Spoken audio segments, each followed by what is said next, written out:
হৰি কৰে দেখি পাশে পশে তো ভগন জলহন্দে উঠিয়া কিৰা তাপজ্জন তীৰ কৰে উঠিয়া হবে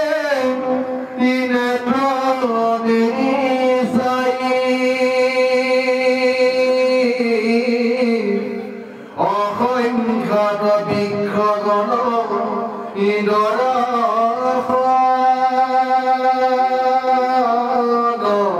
পাইল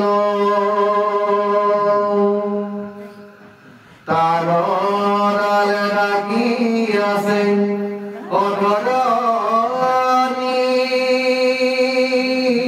মণ্ডল দেখি কুপাবিষ্ট ভৈল পচে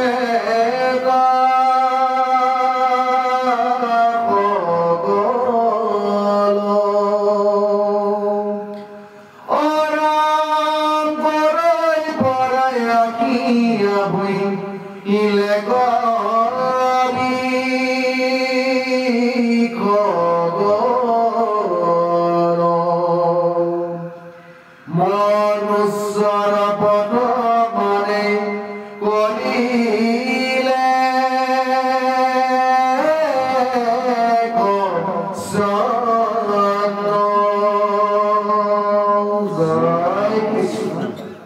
জয় গুৰু শংকৰ সৰ্বগুণাকৰ জাতিৰি নাহি কেউ তোহাৰি চৰণ কৰে শত কৌটি বাৰে কুকৰহু প্ৰণম বাৰে কুকৰহু প্ৰণম জয় জয়তে পছৰীয়া দৌল মন্দিৰ ধাৰাবাহিক হিচাপে চলি অহা সাপ্তাহিক ভাগৱত অধ্যয়ন চক্ৰ সমূহ ভকতনী যুৱক যুৱতী শিশু কিশোৰী সবাৰ লোকে নৱবৰ্ষৰ 2025 চনৰ আমি আন্তৰিক শুভেচ্ছা জনোৱাৰ লগতে সমস্ত জনকে আমি সেৱা নিবেদন জনাইছোঁ যে ইতিমধ্যে 2 সপ্তাহ আমি আপোনালোকৰ সংগৰ পৰা বিৰত থাকিব লগা হৈছিল।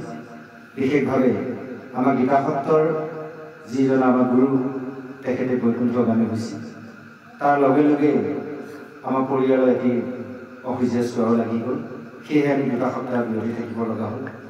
অন্ততঃ আজি প্ৰভুজনৰ একা প্ৰভুজনাই ব্যাখ্যা কৰি গৈছে, পাতি প্ৰভুজনাই একদম কৰি গৈছে, কিছু শব্দৰ আমাৰ হৃদয় চুই গৈছে। আপোনালোকৰ সংগত আমি ঈশ্বৰৰ মানে কৰ্মৰ পৰা বঞ্চিত হৈ আছোঁ। খুব দুখ লগা কথা। আজি 10 বছৰলৈকে যেনেকৈ প্ৰভু ভগৱন্ত বিষ্ণু যেনেকৈ কৈ আছে আমাৰ হিয়া ভাঙি গৈছে। যা ইতিমধ্যে সেই 10 বছৰলৈকে আজি পাশ্চিম কবি ৰজাৰ পুত্ৰ 10 বছৰলৈকে সেই জলমধ্যত প্ৰভু ভগৱন্ত শিৱৰ পৰা লোৱা যি মন্ত্ৰ, সেই মন্ত্ৰ দ্বাৰাই স্তুতি কৰি তেওঁলোকে দৰ্শন পায়। দৰ্শন পোৱাৰ প্ৰভু ভগৱন্তক সুন্দৰভাৱে আজি কি কৰি আছে, তেওঁ স্তুতি কৰি ভগৱন্তক কৈ আছে। যা এইখিনি আমি পৰবন্ধে আলোচনা কৰিব বিচাৰিছোঁ। এইখিনি কৰিবলৈ যাওঁতে অবাঞ্ছিত ভুল-ভ্ৰান্তি হ'ব পাৰে, সমূহ ক্ষমা বিচাৰি এভাগি ঘোষাৰে সেৱা দিছোঁ। কৃষ্ণ কৃষ্ণ শংকৰ গুৰু হৰি হে ৰাম ৰাম ৰাম ৰাম তোমাৰ চৰণ সেৱাৰ গোবিন্দ নাজানো উপায় জিমতে সেৱাকো ৰহিব কৰোণা কৰিতে হৰি জুৱাই আৰাম কৰিতে হৰি জুৱাই। জয় কৃষ্ণ। ইতিমধ্যে সেই 10 বছৰলৈকে প্ৰভু ভগৱন্ত বিষ্ণু কৈছে, প্ৰভু তোমাৰ মহিমা অপাৰ আৰু তুমি হৈছা সমস্ত জন অন্তৰ্যামী ভগৱন্ত, তুমি সকলোৱে স্বামী অৰ্থাৎ গৰাকী। যেনেভাৱে 10 বছৰলৈকে স্তুতি কৰাৰ পিছত প্ৰভু ভগৱন্তই দশ পচেতকৰ স্তুতিত সন্তুষ্ট হয় আনন্দ মনে তেওঁলোকক কি বুলি কৈছে যে তোমালোকে যিমান মনৰ বাঞ্ছা কৰিছা সমস্তবোৰ পূৰ্ণ হ'ব তথাস্তু বুলি কৈছে যে তথাস্তু কয় প্ৰভু ভগৱন্তই অন্তৰ্যান হয় যেতিয়া অন্তৰ্যান হৈ গ'ল ভগৱন্তই দশ পচেতকে ভগৱন্তক নেদেখি দক্ষু দিশে চাই কোনোফালে দেখা নাপায় জলৰ পৰা তেতিয়া উঠি আহিলে যেতিয়া জলৰ পৰা উঠি আহি ওপৰত দেখে পাৰত সমস্ত দিশয় সমস্ত ৰাস্তা পদূলি বন্ধ কৰিলে জংঘল সমস্ত দিশৰ জংঘল দেখাৰ লগে লগে তেওঁলোকৰ মনলৈ খুব ভাৱ আহিছে চাবৰি ইতিমধ্যে প্ৰভু ভগৱন্তক দৰ্শন পাই থাকোঁতে তেওঁলোকৰ এনেকুৱা ভাৱ আহি গ'ল যে বিষয় বাসনাৰ একো নাই জীৱক কোনো হিংসা কৰিব নাপায় ভগৱন্ত অন্তৰ্যান হৈ যোৱাৰ লগে লগে জলৰ পৰা উঠি অহাৰ লগে লগে এতিয়া সেই বিক্ষোভ দেখাৰ লগে লগে তেওঁলোক খুব ভাৱ জন্ম হয় তদনুৰূপ এই কথাখিনি কিয় আমাৰ হৃদয় চিল গৈছিল অলপ আগত যে আমি যেতিয়া ঈশ্বৰৰ কৰ্ম ভকত সংগৰ পৰা বঞ্চিত হৈ আছিলোঁ এনে ব্যৱস্থা এটা আমাৰো হৈছিল নেকি ভকত সংগৰ পৰা বঞ্চিত ঈশ্বৰৰ কৰ্মৰ পৰা বঞ্চিত একো কৰিব নোৱাৰোঁ অকলে অকলে থাকি অলপ খেলি মেলি লাগি যায় মোবাইল চাওঁ যদিও যিমানেই নহয় মোবাইলত সমস্ত নহয় শাস্ত্ৰ এবাৰ চাব পালে বা সাধু সংগ কৰিব পালে ভাল লাগে কেতিয়াবা কেতিয়াবা এই বিষয় ভাবিলে অকল কোন ধৰণৰ এটা আমাৰো হৈছে আজি এই শাস্ত্ৰৰ কথাখিনি আমাৰ লগত গৈছে যে আজি দশ পচেতকে তেনেভাৱে আহি কি কৈছে সমস্ত জংঘল দেখাৰ লগে লগে গছ গছনি দেখাৰ লগে লগে তেওঁলোকৰ মনলৈ খুব ভাৱ আহিছে যেতিয়া গছখন কোনোবাই বৃক্ষসকলক দেখাৰ লগে লগে তেওঁলোকক খং উঠিছে আহকচোন আমাৰ মানুহৰ দৰে আমাৰ দৰে তেওঁলোক হয় কি বাৰু গছ গছনি কিবা ধ্বংস কৰে নে গছৰ প্ৰতি তেওঁলোকে মৰম কৰে ঈশ্বৰৰ পৰা সুন্দৰভাৱে দিয়া আছে আহক আমি শ্ৰৱণ কৰোঁ যে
Oi, Rama, Hom, Bagoy,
এতিয়া আমি সেই 10 বছৰলৈকে শিক্ষকসকলৰ ওপৰত দুধাম্বিত হৈ যে তেওঁলোকে কৈছে যে মনুষ্যসকলৰ বাবে তোমালোকে ৰাস্তা পদূলি বন্ধ কৰিলা। এনেভাৱে কোনভাৱে তেওঁলোকে মুখৰ পৰা অগ্নি সৃষ্টি কৰিছিল। আগতে কিন্তু অগ্নি সৃষ্টি কৰা শক্তি আছিল নহলে বাৰু, আজিকালি কিন্তু নাই। আগতে ব্ৰাহ্মণসকলে অগ্নি সৃষ্টি কৰে, মুখৰ পৰা অগ্নি যে তেওঁলোকে এতিয়া নোৱাৰে। এতিয়া যিমান ব্ৰাহ্মণ আছে নোৱাৰে। কিয় নোৱাৰা জানে? এক নম্বৰ কথা হ'ল কি, যেতিয়া দাপৰত যুধিষ্ঠিৰ ৰাজসূয় যজ্ঞ পাতিছিল, কৃষ্ণ সকলোৱে চৰণ ধৰোঁতে চৰণ ধৰা চলে সমস্ত শক্তি কাঢ়ি লয়। এক। 2 নম্বৰ কথা হ'ল কি, এতিয়া আগৰ দৰে মানুহবোৰ নহয়। আগৰ মানুহে মিছা কথা নকৰে, হয়নে বাৰু? মুখৰ বাক্য ঠিকেই আছে। আজিকালি মানুহৰ মুখৰ বাক্য ঠিক নহয়, খাদ্য ঠিক নহয়। কেনেকৈ তেওঁলোকৰ মুখৰ পৰা অগ্নি সৃষ্টি হ'ব? কেতিয়াও হ'ব নহয়। এতিয়াও যদি একান্ত যিজন কৃষ্ণ দাস আছে, তেওঁ কোনো মায়াৰ লগত তেওঁৰ ৰিলেশ্যন নাই। এতিয়া গম পাব আপোনালোকে, কুম্ভ মেলা একজামৰ পৰা আৰম্ভ হৈ গ'ল, 1 মাহ। এই কুম্ভ মেলাত যিসকল বাবাজী আহিব, সন্যাসী আহিব, ব্ৰহ্মচৰ্য, এবাৰ 14 দিনে কিমান হ'ব? এইসকল কিন্তু আমাৰ ভূ মানে পৃথিৱী, ভূগোলক পোৱা। এইসকলে কিন্তু যদি ইচ্ছা কৰে তেওঁলোকে কিন্তু অগ্নি সৃষ্টি কৰিব পাৰিব মুখৰ পৰা। ইয়াৰ পৰা মানে চৰকাৰে এটা নিৰ্ধাৰিত কৰিছিল ইয়াৰ আগত যে ইমান যে সন্যাসী আহে, ক'ৰ পৰা আহে? ইমান যে কোটি কোটি লাখ লাখ কোটি কোটি আহে নহয় জানো? গতিকে তেওঁলোকে চালে মানে প্লেটত চালে নাই, ট্ৰেইনত চালে নাই। যিদিনাখন শেষ ৰাতি দিনাখনে ক'ৰ বাবাজী কলৈ যায় ঠিক নাই। যে জ্যোতিষীসকলে অৰ্থাৎ যিসকলে একান্ত দাস ভকত, তেওঁলোকে মানে জিজ্ঞাসা কৰিবলৈ বুজি পাইছে যে এইসকল ভূগোলক পৰা। এতিয়াও আছে সেইসকলে 2000, 3000, 4000, 10000, 15000, 20000 বছৰ তপস্যা কৰি এতিয়াও যোগ গ'লে কিন্তু ভূগোলক আছে। সেইসকলৰ দ্বাৰা কিন্তু অগ্নি সৃষ্টি হ'ল। আমাৰ সকলৰ দ্বাৰা কেতিয়াও হ'ব নাই। এতিয়া চাওক, এই যে অগ্নি সৃষ্টি হ'ল, এয়া হ'ল আগতে কি আছিলে? মুখৰেদি কৰিছিল কৰ্ম। আজিকালি মানুহে কি কয়, যিডাল অস্ত্ৰ ব্যৱহাৰ কৰে তাৰ আকৌ মন্ত্ৰৰ দ্বাৰা কৰে, মানে এইটো দেখা নাপায়। আগতে দেখিছিলে, অৰ্থাৎ আজিকালি সেই মন্ত্ৰৰ শক্তি কমি গ'ল। যিসকলে তান্ত্ৰিক আছে তেওঁলোকৰ মন্ত্ৰৰ শক্তিও কমি গ'ল। আগতে যেনেকৈ কাম কৰিছিল এতিয়া নকৰে, অৰ্থাৎ তেওঁলোকৰ বাক্য, খাদ্য, কৰ্ম বেয়া হৈ গ'ল। এই কথাখিনি উল্লেখিত হৈছে যে তেওঁলোকে অগ্নি সৃষ্টি কৰি সমস্ত বৃক্ষত অগ্নি সংযোগ কৰিলে, অৰ্থাৎ জুই লগাই দিলে। যেতিয়া জুইয়ে গোটেই বৃক্ষ পুৰিবলৈ আৰম্ভ কৰিল, লগে লগে পিতামহ অৰ্থাৎ ব্ৰহ্মা শংকৰ জানত উঠি সেই স্থানত উপস্থিত হয়। আৰু উপস্থিত হৈ লগে লগে ব্ৰহ্মাই ক'লে, তোমালোকে যে এই বৃক্ষবোৰক যে কৰিব বিচাৰিছা এইটো নকৰিবা, কাৰণ এয়া তোমালোকক যেনেকৈ ঈশ্বৰে সৃষ্টি কৰিছে এই সমস্তবোৰকো ঈশ্বৰেহে স্বজন কৰিছে। গতিকে তোমালোকে এই ভুল কেতিয়াও নকৰিবা। বৃক্ষসকলে এগৰাকী কন্যাক প্ৰতিপালন কৰিছে। যিগৰাকী কন্যাক প্ৰতিপালন কৰি ৰাখিছে সেই গৰাকীক তোমালোকক বিবাহ দিবলৈ ৰাখিছে। ইয়াৰ যদি সম্বন্ধত চোৱা যায়, তোমালোক হ'ল জোঁৱাই আৰু বৃক্ষসকল হ'ল তোমালোকৰ শহু। গতিকে যি ভুল কৰিলা, যিমানখিনি পুৰা গ'ল থকাখিনি তোমালোকে এতিয়া কি কৰা? এই অগ্নি মানে নুমুৱাই তোমালোকে এই বৃক্ষসকলক ৰক্ষা কৰা। তেতিয়া সেই 10% ঈশ্বৰৰ বাক্য তোমালোকে পালন কৰা। আজি আমাকো কৈ আছে, আমি সেইকাৰণে এজোপা গছ কটাৰ আগত 2জোপা লগাই ল'ব লাগিব, হয়নে বাৰু?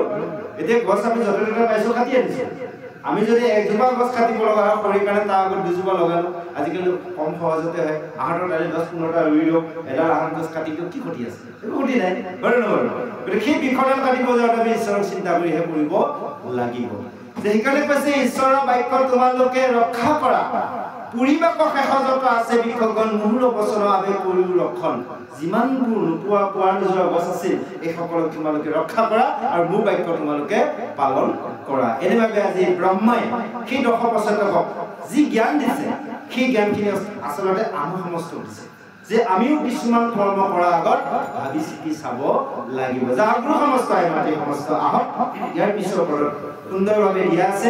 সেই ব্ৰহ্মাই যে ক'লে বৃক্ষসকলক ৰক্ষা কৰিবলৈ, আৰু যে সেই বৃক্ষসকলে এগৰাকী কন্যাক যে প্ৰতিপালন কৰি আছে, সেই কন্যাগৰাকী কিন্তু কেনেকৈ কি কৰে পিছৰ পদত হয়তো নিশ্চয় দিয়া আছে সুন্দৰভাৱে।